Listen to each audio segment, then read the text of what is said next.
पुढची बातमी पाहूया। सिंधुदुर्ग जिल्ह्यातील निवती समुद्रात INS गुलदार ही युद्धनौका संध्याकाळी 5 वाजता विसावली। यासाठी MTDCचे अधिकारी आणि कर्मचारी गेले 48 तास काम करत होते।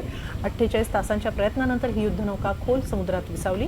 आता ती पर्यटकांना लवकरच पाहण्यासाठी खुली करण्यात येणार आहे। त्यासाठी पाणबुडी प्रकल्प राबवला जाणार आहे।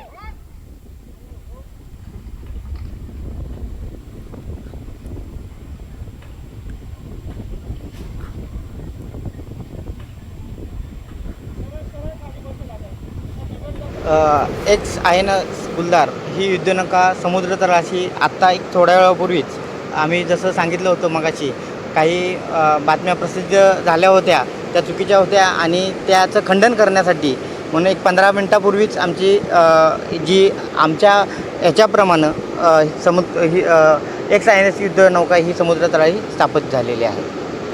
गेल्या 2 दिवसापासून म्हणजे असं म्हणाल तर गेल्या आमचा प्रयत्न बऱ्याच दिवसापासून चालू आहे। 48 ते 60 तासापासून आपण याच्यावर काम करत आहोत।